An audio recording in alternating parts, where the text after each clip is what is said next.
YouTube. What up? Welcome to another edition of Wrestling with Watts, and I'm Watts. I hope everybody is having a great week so far. We're day 3 into February, but we're also day 3 into Black History Month, which is the most important to me. But real spill, shout out to everybody who's getting to it. Shout out to my people. Shout out to Black people. Shout out to African Americans, Africans, anybody on the African diaspora. We going hard. But I just wanted to bring something to the people's attentions. And I want to talk about Jey Uso. So Jey Uso, he sent another little cryptic message on Instagram yesterday. And if anybody needs to stay off Instagram or stay off the internet, I think it's Jey Uso. Because I feel like Jey Uso is low-key tone deaf. He's tone deaf because all he sees is the scrutiny he's getting from fans and wrestling purists. Now, I'm not going to say that this is all his fault. I'm not going to say that that pressure is not hard to deal with, because going from being a tag team guy to being the main event, it's not easy, and if you're not ready for it, it will take you under. So I want to start with love. Jey Uso, somebody that everybody began to grow a love for during the beginning of the Bloodline storyline. And at his peak, everybody thought that he would probably be the one to take the championship off of Roman Reigns. That was until Cody Rhodes came back to the company. I was probably one of those people who thought eventually Jey Uso would take that title off of Roman Reigns. Most definitely. Now, once he left the Bloodline, he was red hot. He was in the hunt. He was having main event caliber matches with the likes of Gunther, having main event matches with the likes of Braun Breaker, a lot of people. And I feel like everybody was rooting for him, including myself. I even have a video saying, yo, fuck it, man, let's put the title on Jey Uso, the world title at that.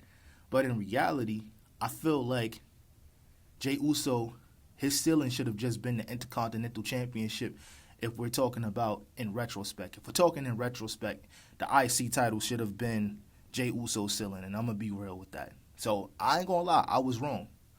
But at what point do you take accountability for the mistakes that you made?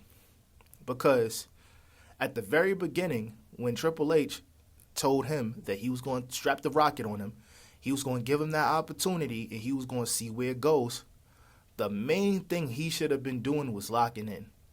Now, I'm not going to sit there and act like it's easy to go from doing what you've been doing for like the past 10 years, because when you're in a tag team, and not only being in a tag team, but you're a part of a royal family where consequences never sees you or sees your table or your family, it's hard to make that adjustment. So he probably thought that he could do a lot of the same stuff that he was doing before until he realized the schedule. Not only the schedule, you're in matches, you're on every show, you're on every poster. You're the spokesperson and you're the representation of the entire company at that point. Some people can't adapt, and it seems like Jey Uso's not one of those guys that can adapt. But through it all, he still manages to make an ass of himself, and it sucks. Hate to see this because, yeah, the booking has not been the greatest, because we know what Triple H is about when it comes to booking. But, bro, you had the keys. They gave you the keys, and all you had to do was deliver. I mean, go to the Performance Center every week, bro. Go to the Performance Center. Go lock in. Step your bag up. Give people a reason to continue to believe, because people believed in you. I believed in you, and towards the end, it started becoming more apparent that you was not the one.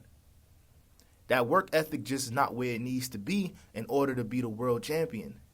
And I understand why you feel the way you feel, like the fans probably abandoned you, turned on you, and all of that, and it's probably getting to you because you're not used to this. But that's what happens when you're at the top, and the only thing that you could do is keep getting better and performing. We have not seen that from Jey Uso. We've just seen a bunch of botches, a bunch of bad promos. That emotion, that raw emotion that you once had when you cut promos is gone. It was easier when you was running with your family, but once the wolves, you didn't have the wolf pack behind you no more, you crumbled. You crumbled. But I don't want to hear that because there's people that would kill to have the opportunity that you had, and you've just been squandering it. Now, it's probably not too late. Triple H probably didn't give up on you because he never gives up on his favorites. He never gives up on his favorites.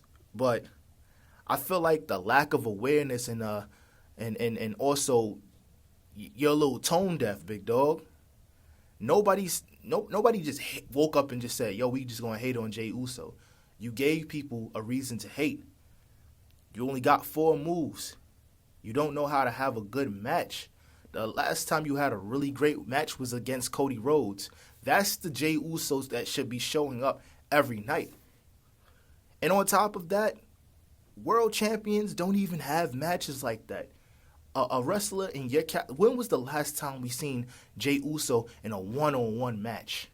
The last time we seen Jey Uso in a one-on-one match was in December sometimes. It's been a bunch of tag team matches, and since Jimmy is away with Trinity right now, taking care of her, it's just been you, Us, no pun intended.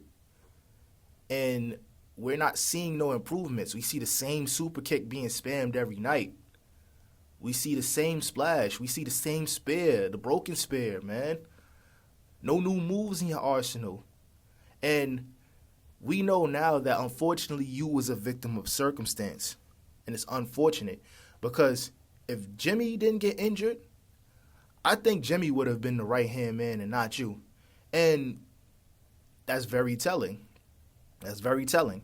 You had an opportunity to get away from your twin and carve your own path, and that you did. But you didn't do nothing with it when you had the ball. Because the truth is, we all thought for the longest that Jimmy Uso was the better twin in the ring. And he's a little bit more polished in the ring. He's a little better. You had the opportunity to silence the naysayers. You was the chosen one. You put Jimmy in that position, he probably would have thrived. You put Solo in that position, and he probably would have thrived. You just didn't work hard enough, bro. Accept it and find this as a teachable moment to get better.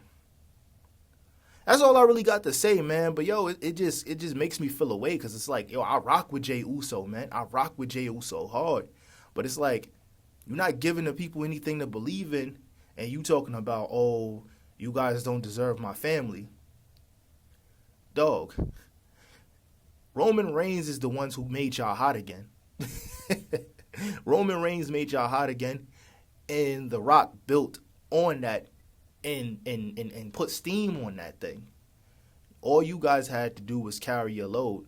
But unfortunately, the libations be getting to you, man. Dude be getting drunk before the interviews and just be spewing nonsense. I wonder if WWE feel like they made a mistake investing in you. Unfortunate, because you got over organically. It was with the help of Roman in them, but you got over organically. I don't know, man. I just wish the best for Jey Uso, and if it's a mental health thing, dog, shoot, ain't nothing wrong with asking for a sabbatical or a little time off to get your mind right. You know what I'm saying? Get in the gym. Eat right. Stop letting that alcohol be the main reason why you say nonsense. Anyway, I love each and every one of y'all, and I'm out. Peace.